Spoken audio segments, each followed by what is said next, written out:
Released in 1984, Irem's Kung Fu master, known as Spartan X in Japan, based on the film Spartan X, known as Wheels on Meals in the West, is considered by most to be the very first beat-em-up.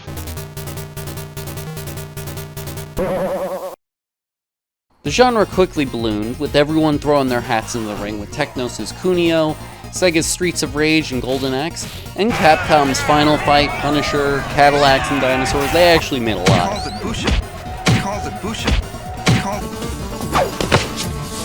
By the early 90s, it seemed like every major publisher had taken a stab at the genre.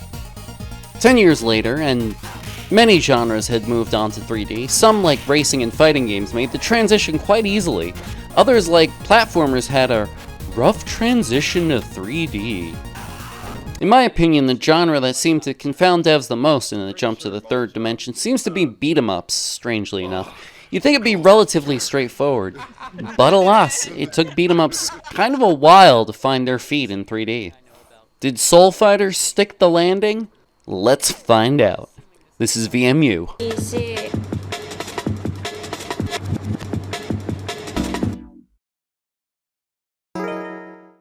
Dynasty Warriors 2, a PS2 launch title, was kind of the Street Fighter 2 of 3D beat-em-ups. Like, their genres had existed, but didn't really come into form until those specific games. Dynasty Warriors 2 was bold and innovative, presenting players with a semi-open world free-roaming action game with multiple characters possessing fleshed-out movesets. It laid the groundwork for later 3D action games like Devil May Cry and Ninja Gaiden. It all began when my eldest son secretly turned... Released a year earlier on Dreamcast, Soul Fighter is also a semi-open world free-roaming action game with multiple characters possessing fleshed-out movesets.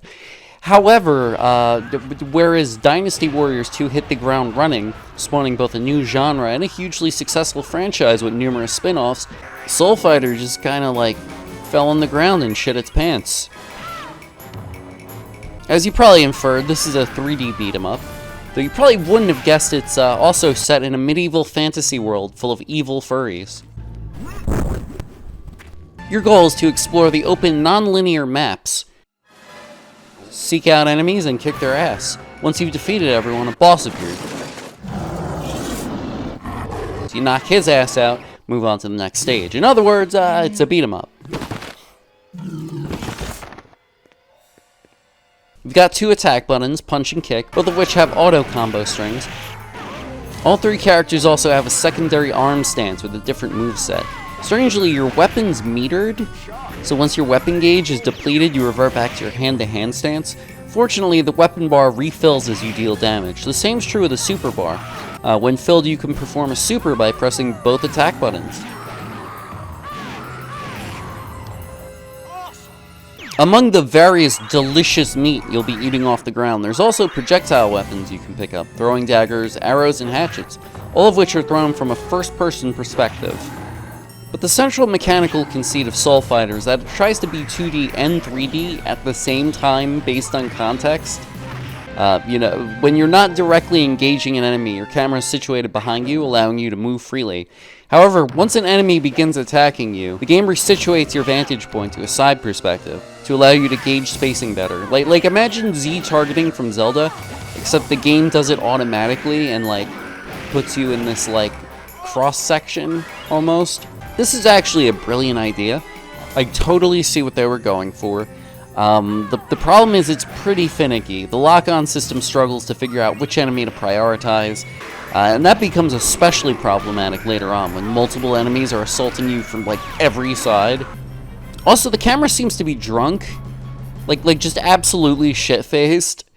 It's probably trying to keep distant enemies in frame, which again is a great idea, marred by terrible execution.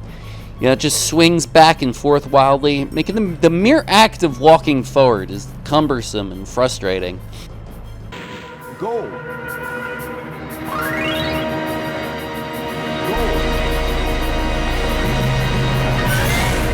This game's clunky, it's awkward, it's antiquated, it features mechanics that predate its own genre's codification, but honestly, I always have a good time with this one. A problem I have with modern gamers is their unwillingness to engage with the game on its level, and their tendency to judge games for what they aren't rather than what they are. But yeah, Soul Fighter exemplifies the experimental spirit of the time, and I feel that makes it certified Dreamcast score. Victory! Victory!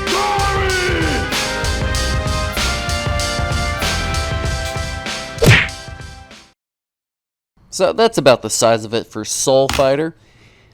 Feel free to pop off in the comments, like, subscribe, all that jazz. Have you played Soul Fighter? Do you intend on playing Soul Fighter? Let me know. And if you want to catch more crunchy Dreamcast action, I stream every Sunday and Wednesday at 6 p.m. We do fighting games and then Dreamcast games, and that's at twitch.tv/doctorbutler. So check us out. Until next time, keep thinking, folks.